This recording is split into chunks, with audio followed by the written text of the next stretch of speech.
Okay, so just a little intro. Who are you and where you're from?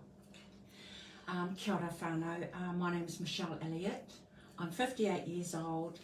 I was born in Mangekino, raised in Murupara for 16 years and have lived 40 years plus in Kawerau. Far out. And what makes you want to share your story on the Let Me Speak campaign? I believe it's really important to share on how to give tools to bereaved whānau, because it is a taboo subject. It's not talked about very often, but it needs to be acknowledged. Why do you think it's a taboo subject? The stigma around it. This kōrero is around suicide. Yeah. This is about bereaved by suicide. This is about my son Jordan Lee, and so I'm wanting to share his story. And where does his story begin? Okay. So I lost my son Jordan Lee to suicide on the 2nd of October 2010. And what I lost, I want to share with you all of how we lived. Okay. So Jordan Lee was born on the 14th of February 1993. It was a beautiful Sunday afternoon. It was also Valentine's Day. Jordan was also my blessing because prior to him I had a miscarriage. And so I was really, really determined to fall pregnant. When I had my miscarriage, I do have my baby acknowledged in my tamako. It's up here. Oh, you can just see it. Here he is here. No, we don't know what sex baby was. But baby is acknowledged, and so baby is a part of this journey because through having lost that baby, I had Jordan Lee. Yeah. And so for the first few years of his life, Jordan was such a happy-go-lucky kid. When he was about 2 years old, he could sing Mum, the words to Mum, Prince Tuiteka. Oh, yes. We used to play that a lot. I used to play it a lot and sing it to my kids, and they sort of sang along with me. And I took him to Kohanga one day, and I said to the kaiako there, Jordan can sing Mum, do you guys want to hear it? Because he's beautiful. And so they all sat around with all the tamariki, and all the ladies were there. And I started the song off, and Jordan joined in with me, and then I drowned myself out to let him carry on, and he did the whole song. Impressive as, so that was a real talent right from the start, And then when he got to about 6 or 7, his dad and I were separated. But in that time we had 3 children, Jordan, Jesse and Jaden, sorry. And so he wasn't very happy about that breakup. He wanted Mum and Dad to get back together. It didn't work out, but that's a different kaupapa altogether. The thing is, he was always a loner, and he kind of kept to himself a lot. Now when he turned 10, I'm jumping up to when he was 10 years old, he was doing athletics, and I noticed he was limping. And I said to him, son, are you okay? Did you hurt your leg? What's wrong? And he goes, no, my leg's fine. And a few days later, he couldn't get out of bed. And so I had to take him to the doctor, to the hospital. He ended up having to go to the hospital. He had corroded hips, and I was told that he was obese. He wasn't obese. He was the normal size of a 10-year-old, but according to the medical practitioners, the doctors, they said he was obese. So he had to have screws in his hips. So from the age of 10 to 15, my son lost those years because he couldn't play contact sports. And he couldn't go out and have fun with his mates and all that. So we had to find other things for him to do. He really excelled in drumming. And so his dad bought him a set of drums. And yes, he really excelled in the drumming. And he got into dancing. And later on in years, he got into tectonic dancing and photography. But whatever was going on with my son, we don't know. Anyway, I'm taking it up to the month before he died. Okay, Jordan's 17 now. The month before he died, I always took my kids to anywhere they wanted to go every month when I got time off work. I was on 12-hour shifts. And the time I could get off with them, I had to wait like nearly a month to have a Saturday. And my kids, it was their day. We'd go out and have a spend, you know. I'd take them wherever they wanted to go and give them the money, splash out. The last month before my son died, which was September the 4th, 2010, we were in Rotorua, and they bought all whatever they needed. And then Jordan wanted these drumsticks, and but he said, "Mum, I don't have enough." And I said, "That's okay, I'll get them for you." And then my other sons were like, "Oh, Mum, I need a pedal for my guitar. Oh, Mum, I need something too." And I went, "Oh, just do it, get it." But Jordan had his eye on these red drumsticks with gold plating. He also liked the black ones too with the silver, and I'm like, it's one or the other. Yeah, calm down. Yeah. So he chose the black ones with the silver. So he loved those. His drum kit was a Roland V-Drum electronic drum kit, where he could actually listen to it through his headphones, tap away there in his room and not cause any upset at all with anyone. He's just making his music through his headphones, utilising a USB stick and a computer gadget. And so he would download music and play to it. So he became really awesome in that. His legacy that he has left behind was teaching his mates how to play the drums. And he'd also take his drum kit with him when he was performing on stage. So, you know, he had done a lot of things. I was so proud of him, but the night before was celebrating my 5 years of working for this industry in Kawerau forestry industry. And I had talked to Jordan and I said, "Son, do you want to go out tonight? Are you going out anywhere?" And he goes, "No, Mum, I'm staying home. I don't feel like going. I don't want to go out." And I went, "Okay, are you sure?" Yeah, I'm staying home. And anyway, as I was getting ready. How old was he? He was 17. Oh, yeah. As I was getting ready to go, the last thing my son said to me when I asked him if I looked okay, because I was going to meet my girlfriends. Yeah. The last thing he said to me was yes. And it's the last time I heard my son speak. And so from that time on, and I'm not going to go into all the other stuff, I'm going to tell everyone about the journey from losing him to where I am now. It wasn't easy.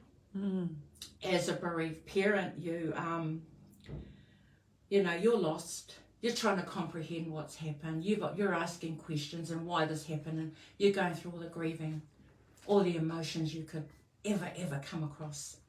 But they're normal. They're normal emotions. That is part of the grieving process. How you feel at the time is what it's about. You've got to go through it. You can't go around it. You can't go under it. You can't go over it. You have to go through it. And so that was how it was for me. But also I was very premature in wanting to find help, but I was desperate. My son was the first of 5. So it was 1 October, November, December, January, February, from 2010 to 2011. And when it happened to me, I felt so alone. I had nobody. My family, our lives changed. We became very dysfunctional. We were broken. And me being mum, I had to be the one to try and bring everyone back together again and find a way to get better and to try and get better. I sussed out places of, where can I go and get support? I really need this. And as I'm doing all this, we're losing other babies, in those times. I started to look at doing something for me. 6 weeks after losing Jordan, I started to write a journal. It was a journal to let out my pain and everything that had transpired throughout the past 6 weeks. And this book, this piece of paper, this journal, I've called it My Son, My Inspiration to Save Lives. And it was about me documenting how things were. And that was very therapeutic for me. I started to feel less, less heavy. Still heavy, but not as much, and that was a start. And then I went on to going out there and trying to find some help. And because this would be November, and another baby died. One of our babies died. And I felt mamai. I went to this one's tangi. I took Jordan's phone and I just stood there. I didn't say anything. I just stood there to tautoko the whānau. And then we had one in December. And in that time, I was already speaking with services to try and help out. They said, yes, we'll get back to you. I waited the rest of December, all of January, and the middle of February, and I had heard nothing, and I got very frustrated, and because we lost some more, and there was no help. So I went to ask particular places, I haven't heard from you guys, is there anything out there for any support? Oh, we're going to do this and do that about suicide prevention, blah, blah. And I'm like, that's great, but I'm asking for support, where can I go? And what I ended up doing was doing something myself. I managed to build a relationship with one of the services that was there, who's no longer working there now, but at the time they were a struggling service, and they were about all things aroha. And I managed to hook up with them, and I said, I need your help. I'm wanting to set up a support group, but I need to know if you can help me by letting me access your computer and paper, and I'd like to write an advertisement in the paper, but I'm not sure we were going to get the money, but hopefully something will happen. So I did that, and I put my kōrero out there. Now, a lot of times you can't say anything until your cases have been through the coroners and through an inquest. I didn't wait that long, but I had worded my pānui where it did not tread on any toes, even their toes, and but I was able to get a message out there for the whānau, for the community to come together with me, so I can meet and greet and share my kōrero of my loss, because it's not only me affected, it's many other people. And so I did that, and we did get help. My whatever I had done had managed to make it to Auckland. Lovely. And there was an iwi up there that helped us out, tautoko and koha, this amount of money, and I was able to pay for that advertisement, which you would have thought they would have given for nothing. Anyway, but from that time on, we held the hui. I put the ad out. We held the hui on the 28th of February 2011, and that is the exact same night that the support group for grieving whānau suicide was born.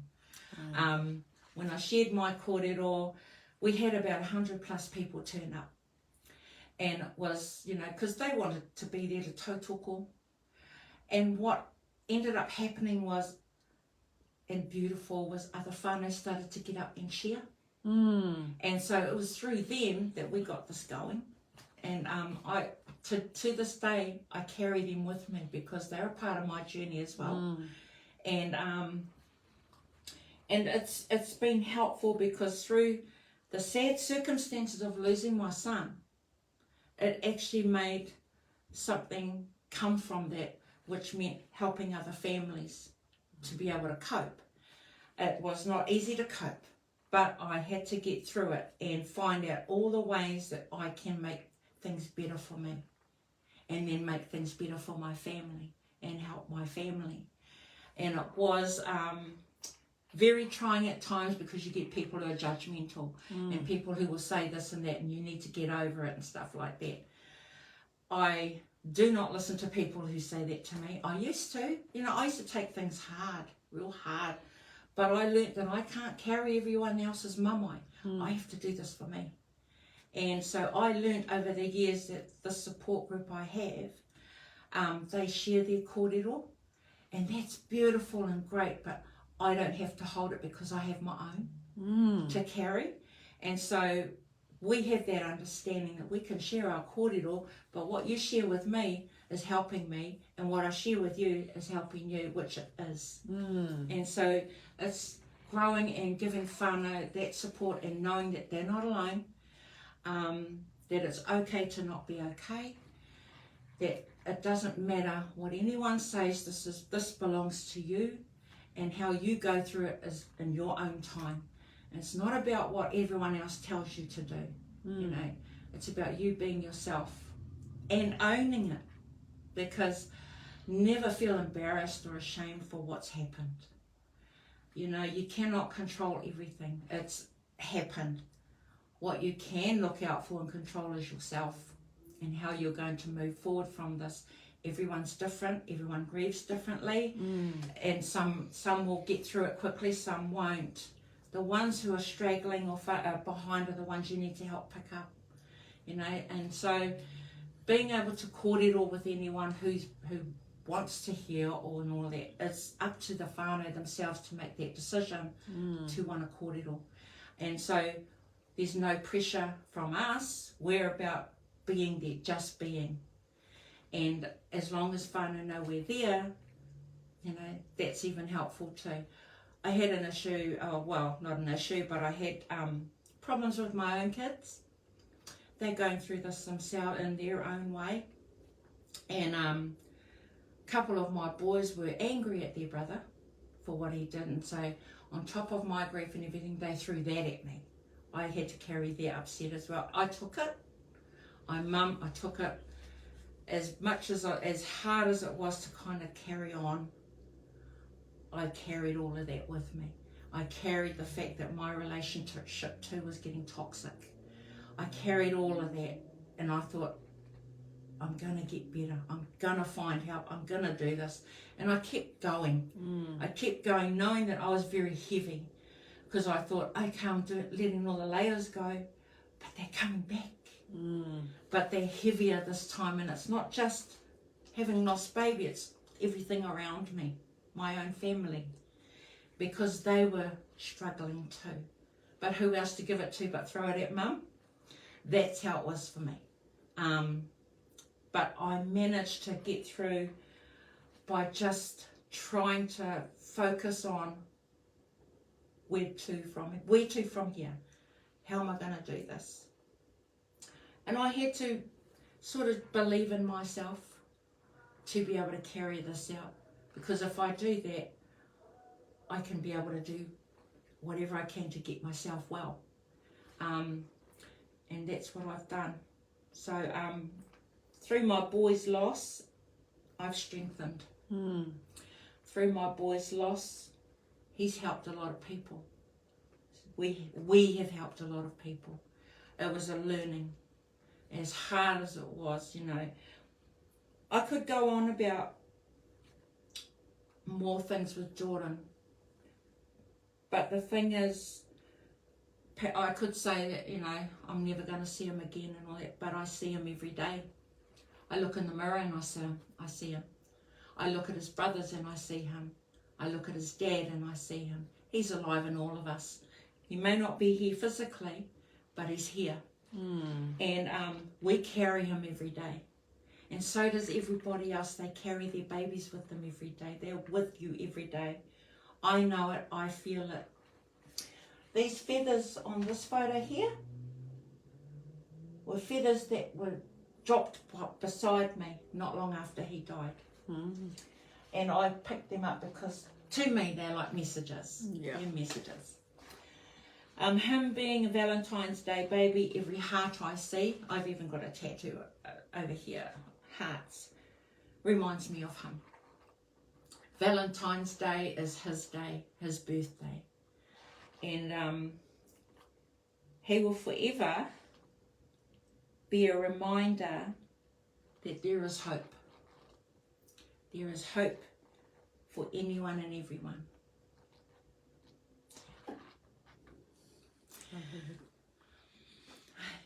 Thank you so much for sharing about him. Can hear how much he was loved.